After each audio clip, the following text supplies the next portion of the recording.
some into our watch your roadside. Oh, now, from franchise, and then I shall say, instead of Casse Subano, or share 2021 car tie Nasha got it. Yes. But yeah, I think population census. My head, as I think it was about 51.4%. And now, or more properly collected waste. In fact, so for my money in us is 51.4% now. But Maga some more baby or more common say or more service waste management services. Other 48.8 anywhere it goes. And to share or more dispose of waste properly, no more dispose properly now. So to put them nice also oh dear, who you win the obey oh dear. That's a wound we are now out to bear or no. Oh, got a new clean. Then you also know, Edo no, the border to Gatamwa. I bet you keep. And see, I think, sir, we need to accept, sir, for waste management, and your share my eye. Send a bayer, your negligence, and now say, your fault, and for how, and bring your eye, and maybe car, your neighbors. And see, as for waste disposal, a big challenge, and more mine. But Nina, I could see what I am. Okay, see, your fun, a Juma. You did better also. Na ya tima share working as you be near my and no more boy. I see. Yeah. So should we I don't know where some penny you see in veto power. You to me or they declare say any way near away. Yeah. And what they in Yamran to home. Oh man, there is all say some run oh some run or I'm run or to say any honey. Yes, but a Jumaya ye na yakoye ye. Ready or a canasa. So, my penny and any MPs, the ministers, Omu na, Yai, Domuye na, the Femu, young choir said you man. Maybe you have a so over sanitation laws. So, the EP, environmental protection authority. Yes. You know, proud news answer my summer for town council for just these are laws are now a huge amount. No, it be bylaws. Assemblies ni issue. Nti yankasa na yenji emundi bebre na yenji emundi. And they do we buy. Omampeni to Nancy Vanessa or Casa because of the disaster. They say I didn't quit as a penny if you say 1 2 Nancy for my back or 1 more year. Aha, or say penny transness or Jean Colari and Kai and carry for our account. I mean, as a broso, run them run over. And see an angel winning a yen yet the yen.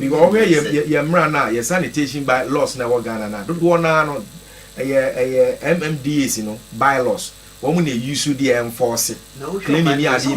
But dear man penny, yes, let me say, oh, say, when by a national cashier and to share a who into the enforcement, you know, now I will do woman saying the assemblies in the air.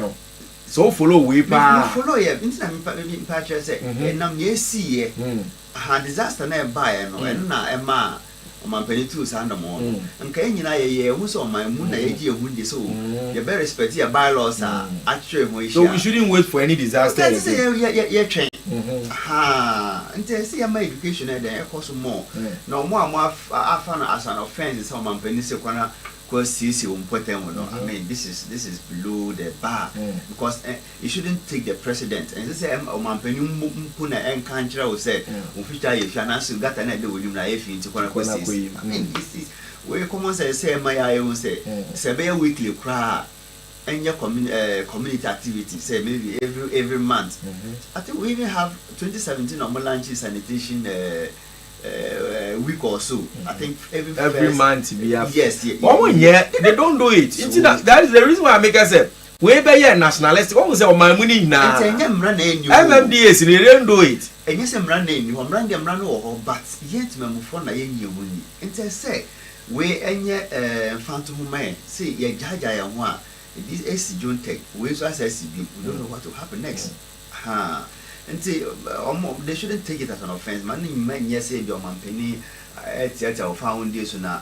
Maybe and just on man penny can't just call proper featuring them. I mean, you shouldn't say this in the first place because so one year, wow, so do when if you pass, if you win my porto, a camboni be mawa, a health.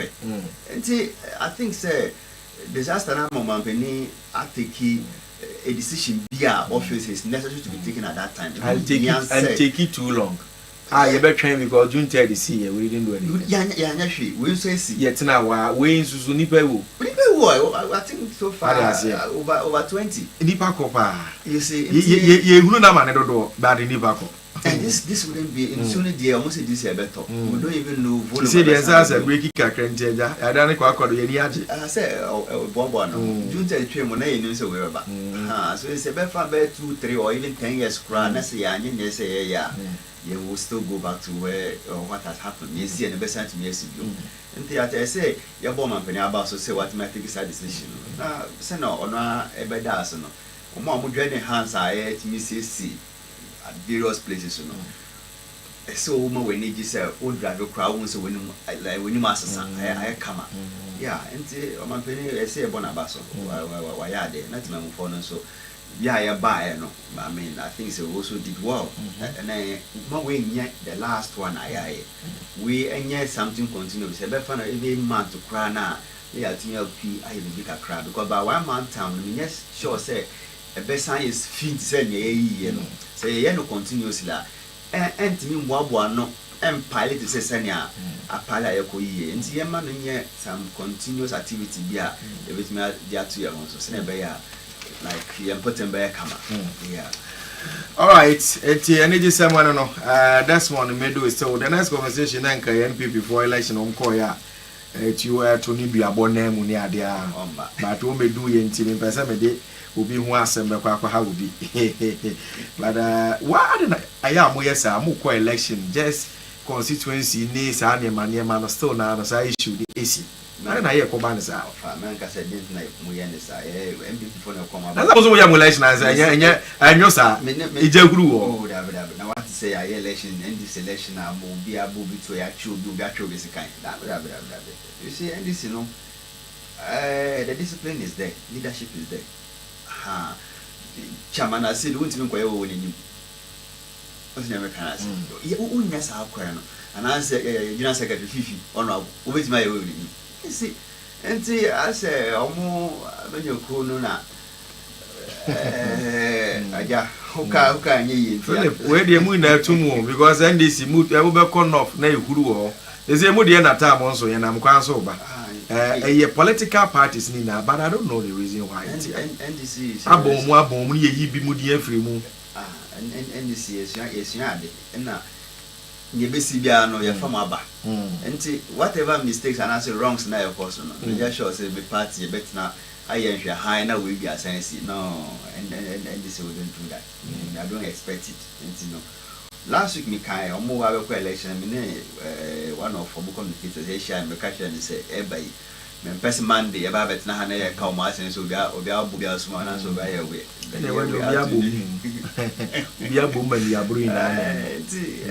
yes, Shana, or to someone you may because I think we share footage, yeah.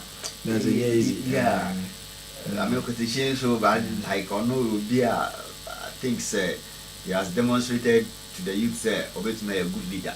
And your first out in old way, but I mean, it's so disappointing. So, I think much lessons need to be learned from this going forward.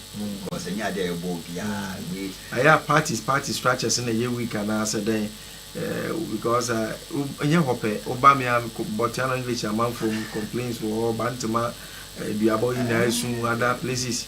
So far as I have position there, this pocket of someone funny man to you, definitely it will happen.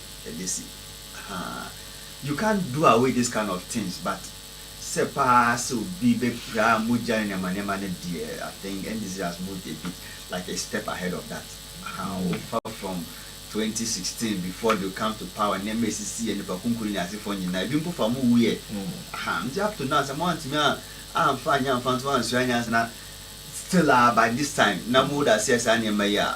Just tell Ghanaians this we are not ready for power. And although I am person more instability will affect all mine as a whole, but almost sooner and my come area where Senebeya, a man John Ramani Mahama Benya, Sundia mine, because a Ghana for we are at the point at least of Yasun or sorry, I would some manager peaceful hall, the double could be out in Soviet Mapa was in you, or no be any assem. it's a idea you be for so omo to omo yi se na be ya yanso ya so badwie ya wonama pia se bi ho kombo sanitation yi se na be ya betimi ama amamu no akoso yi nyama aban ne yes e bo ho dero but here we are talking about to be election now akofama twome na abegu ho na I mean sa etwemo sa ne manam na etwemo those days are ballot papers ne manam ya snatch ya staff all right medi nkomo bi me ba wosani awoka no ya medi niema bebo aye nkomo pa akokon ketenkete mukofa ba minim se onya bi a no ada no ekopoku kan was minister se first face nsa na domestic na afi na ye commercial one ankasa adi izu na monzo se ya ye mankoko atukosia me yenya bidie e ba ne sen aturia mami ni nkomo wewe ni NPP second vice chairman as far as Trobu constituency in Nkomo. Now, Omapa 23 constituencies had their elections put on hold due to various disputes. 4 constituencies could not hold elections because of last-minute challenges. That is Ningo Pram, Achumampunia, Wase West, and Trobu. Yes, maybe the one Komosis here. The National Steering Committee will review election activities in the following constituency. That is Efija East. Ana me Philip eka wasemi eho no na okatachie issue ni si ya no adanse asokwa so ka wona bantama eho na duabo nso issue nya na pay ohwe woja fukura ne snap ne kosia oje agu form no na no so nkomo ibedi asante atem central so eho nso so sa niama ankoye ti national secretariat no mche se wo mani abre papa pomo so metoto niama na bibia no so atumi akoya Justin free Paul Kudua ono na ye party secretary twefo a ono nensa ehye asenti anapai komo ne de ebi firi wo pa eba ye dibi adi amawo eya ye bo a ma no so mr ye bo a okay hello mr ye bo a all right ti ye bo no ye nya na ye ne betro aso na ya hwe sanse wo mo so wo no tumi amaso so ye find out de nti a wo no so tumi amaso ene nkomodie bi ankofo edi for that particular election so but Philip yenko sa project isu project ba ko da makoma so pa ko tenkete no but asen komodi a fili hu ade ba no ya ba ye project bi a da chi bi wa hwe ya na ye de ense ko hye enuma keka te se de planting for food and jobs ye kan ho asem na ye hu ade bi a resource bi a wo na ya ko ye bi o ede le si ede na oti e bracket oh na se ye project na fa ya besi sabre 1.5 years na ba wo so yes the year na ye kan was na nie domestic ko for dem mo ye no kum wo mo we ya na mi ga ye ni ayaka ne you see Philip this is a flagship project project adaba maso ye hwe say ye be ye e dia boa to limit the importation of poultry until abaye is a first instance no or share domestic consumption in France individual like omano enye commercial ones no enti wama memfancy fie omunye something little say na be ya wo bi we will now produce a producer na omo amowo memfancy omoye into commercial suppose to akase no the whole idea is say wo bi na so koton you should be able to get a market, a ready market. Bra, if I say you empower or more femme, fancy the bees, ye war femme hono. We pyramid now. I can say for was sorrow. And ye war femme or more create a sort of market, my in this will be a one cook. Let's say, will be a obey me at instantly. That will encourage you to do what to produce. It's all producers who never be tongue. You have been empowered. That has created an employment for you. And this is our basic, the base factor. No, it means asidia. We will now scale up to those, I can say for like big potteries are ammonia higher consumption. Okay, so upon getting the base, you know, what is your threshold and how much more can you add? Then you move alcohol. So you starting from top. This is your MP before you almost 3 or man penny first and sign on Mokos Ria. Now say, me say. We've increased the commercial poultry farmers to their maximum capacity. Now, if you want to say those are the base, into more produce and one on Betama. And you know, like I bet take initiative sometimes. Now, one with the man, no more told you. Cocono, almost go marry. You see, when government came, NDC government, yes, selective distribution. You see, campaign is almost in. Amount for no matter what to do, people need same aka at your bed. Oh, Kumari resign. I mean, how? Oh, Kumari because one you be over top. And now say, as someone can you know correct, and answer a brownie be into now. So sometimes. Now, all let us be quick. But Philip, so will be domestic we are. I hear now the man or no one ya cotton. Bra. You go have one gentleman, I'll buy or so no. Or money 10 or 6 if you are careful.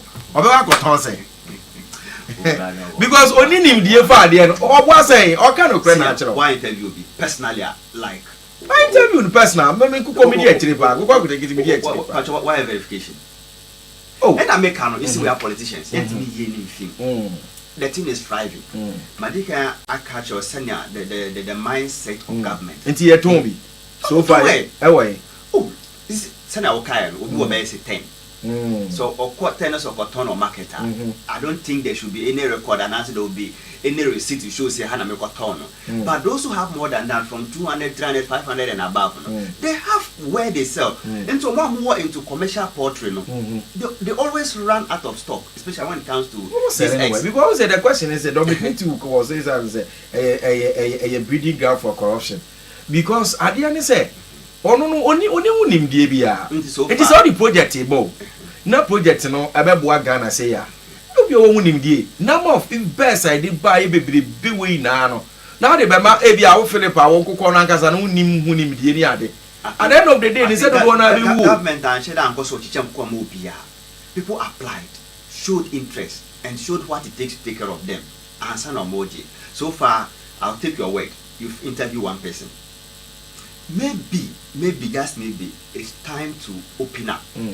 Now maybe Obama Mujuma phone be. Let's just spread.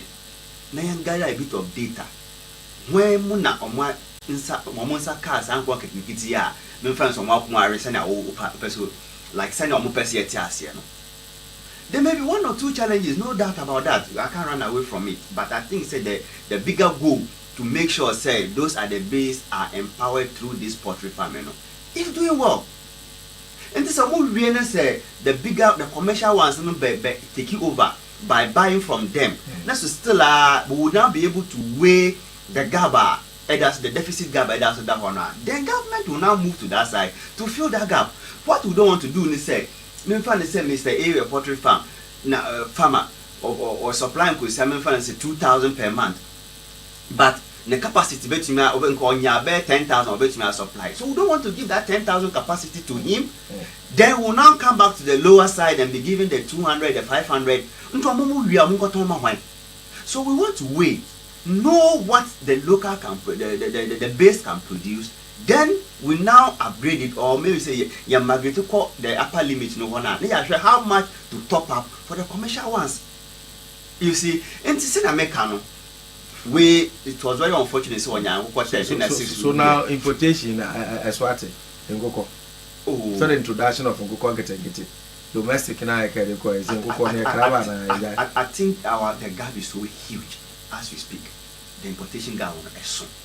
And to say better cry, a bit me at it, but I think we are yet to get personally I'm yet to get the data to know how much achievement I am in terms of the deduction or the reduction in importation. But I want to believe, say, like you agree with me. So far as we are producing more than what we used to know, the importation definitely bet me higher than Abafam Kakra. But the statement of your kind. Okay. The Nkoko Kitengete is not meant for immediate consumption, but unfortunately, some of the beneficiaries are sending videos consuming the chickens. Yes, and I make the political view of it. I didn't so much is in example if we are not and your child don't was saying. I think much politically can person that could do baby not sana be one more canon. You see, my own kind of like let's be very factual. Say NDC for in the name of party to satisfy party slogan, this party popularity. Do you think it's a party power by Jim Quankete? Now the channel why video the other two internet to say one minute no car and you'll be Anton to marry. I don't do that. You Minister I can hear me make home. So also be a video man. A video. Honorable Yakum almost send such videos. They are the few political elements are almost taking advantage of the situation to get a political gain. I'm being very factual with you. You see, a young papa said the NDC form quite and yes, I'm working in a party nearby. I wouldn't say Hannah Midi, my cousin working in getting scan of the mamma, and come on mamma, and can scan my fine and SMA. I've destroyed everything. We are not a snapshot picture, I a video, no Sunday, I bet to us so. Mukami G and come and find Yakim area. Nobody will do that. So this is politics. And the per se says your mind, I see a per se teacher of Maya, send him away and what? Fine. Let your media house. Take this as a project. Say, let's say I'm quay, now let's find out how many have succeeded. Because 6 months in into my share how many have succeeded. One said, you know, Jasna said, I woke us on beton, just no because brother is there 3 months. If you cry, there's 2 weeks, 2 months, a crown away kufu. Yet you are crying to me. We can't see. Now go to my region. Like this. Because I'm few microphobia or more beneficiaries. It's doing what? That's what I'm saying. Say, and yet into and I say like they sell. Yes, first November they should now say this salary by this is a crying now biana. I cook chicken abey something like a national delicacy. And so top. You see, cook dear and so top. You see, but we have political element. We can't take away that. And when person of mine, no, we shouldn't look at the say the little unfortunate pockets of incidents I see within the implementation of this viable project to condemn everything as if say. No, like he didn't bring anything to the country. No, I feel never. It's still piloting. Because we have to talk. I don't know. What we are doing is good. Our fund say previous government agri policies I would do you say me am it guess you share them resource because that's what we are never then they were Ghana. But your Maya is planting for food and jobs. Yeah, come on, some we be announced with the year Kenya, dear Bear. 1 year almost 6 feed Ghana and I say from food for them and the planting for food and jobs. And now they say we training for a feed Ghana program. So we are processing food. So we are one more. Would you offer tinty or so? Create the mountain is it here? Almost over system. They are coming. It might be young. It's not me say NDC government. We are a listening government and we are quick to learn. Near one year, I'm one minor. We don't have any excuse to repeat those things. It's 1 year different. And Kassan Quank digital by will be those already existing pottery, big pottery farmers now. Yeah, the GAD to say one factory buy a B5 money, money now somewhere, one factory. No. But this government is not looking for name. And yet, you're just saying a bear, I bet you have what form. That is why we are descending to the basics. And to Brappenny, just give time some time. And check. Now, we will say those are the basic side, you know. If the poultry farmers themselves begin to buy from these local productions, let's say governments can lead them up by supplying them, then we'll get to know, say, at least we are achieving something. You see, we are sure that very soon the data will come. And this is our Greek. And losing, or let me say, a percentage of chicken dying or losing some, is something that we cannot do away with. But we should be able to salvage more than what we have invested, and that is what the government is looking at to do. Lack of training and mining and Gukwanget program, poultry farmers. And the way chief executive officer, the Greater Accra region, Aliu Mohammed, and Eka say,